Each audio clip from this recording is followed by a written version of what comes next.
Anxiety is actually a lot of different things, and it can manifest in a lot of different ways. But essentially, anxiety has behavioral components like avoidance, right? You start avoiding something, and it also has some physical things, some physiological things. So you might feel your heart race, or you might get sweaty.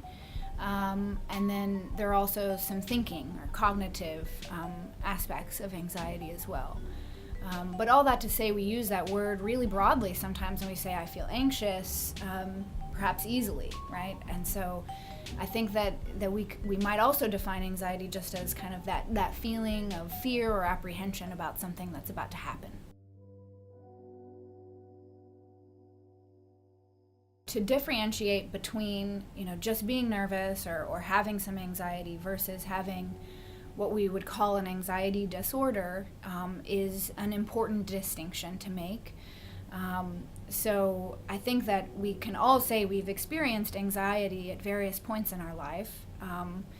And, some of us might experience a lot of anxiety when we're taking tests or when we have to perform in front of others. And that can be normal, right? That kind of anxiety could be a pretty normal reaction, and could even maybe be beneficial, right? Like sometimes anxiety is good for us in terms of its ability to motivate us, and in terms of its ability to kind of just inform us that something is maybe threatening or requires our attention, right? But if you have an anxiety disorder, I think the big difference is impairment or sort of the degree to which it affects our daily lives. And so someone with an anxiety disorder is dealing with anxiety at a much higher rate, or more intensity. It's more severe, and that can kind of create an inability to function in their daily life. And it might not be that they can't function at all, right? There might be aspects of things that are maybe less affected, but the key here is impairment in some aspect of life.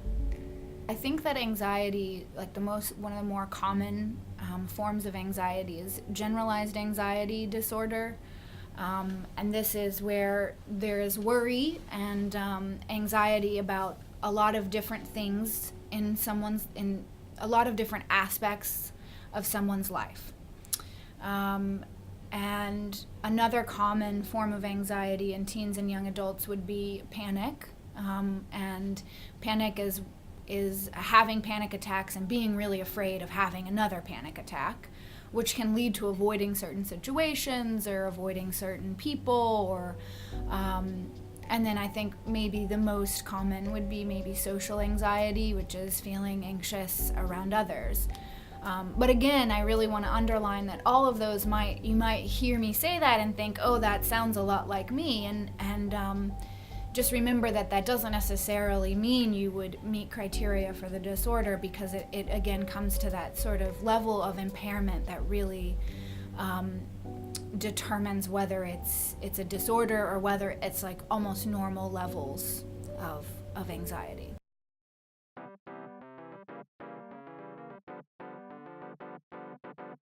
So anxiety can have a lot of physical manifestations, right? When we get anxious, for many people, there are a lot of physical symptoms of anxiety, right?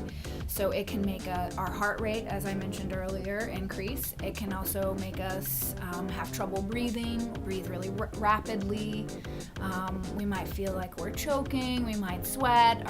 We might get red. We might feel really cold. We might feel really hot. And those are just a few of some of the physical symptoms. We might feel dizzy or numb or all sorts of different things. And then if you're someone who's more prone to anxiety, maybe because you have a genetic predisposition, or you have sort of a history of avoiding the things that make you anxious, which can just make your anxiety worse, then this might also contribute to more chronic stress in the body, and so there might actually be some sort of negative health effects.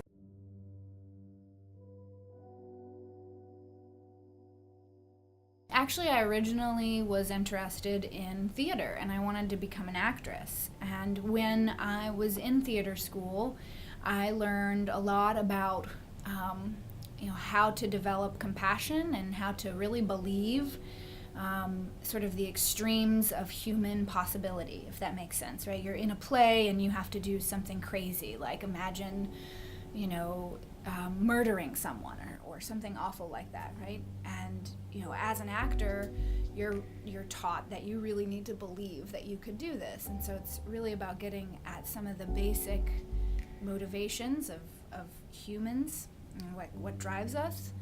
And when I eventually decided I did not want to be an actress, right, for things that aren't really relevant to right now, but I eventually decided that wasn't for me, and so the question of what is for me came up, right? And so what do I want to do? And the thing that has always brought me sort of a sense of both curiosity and challenge, right, is the ability to help people through difficult times. And part of being a therapist and being interested in mental health is being able to do some of that stuff that I learned in a very different way, but when I was in theater school, which is to grow our compassion for sort of the full range of human expression. So I would say that was maybe the first seed that was planted. And then I also became very interested in meditation and yoga and mindfulness.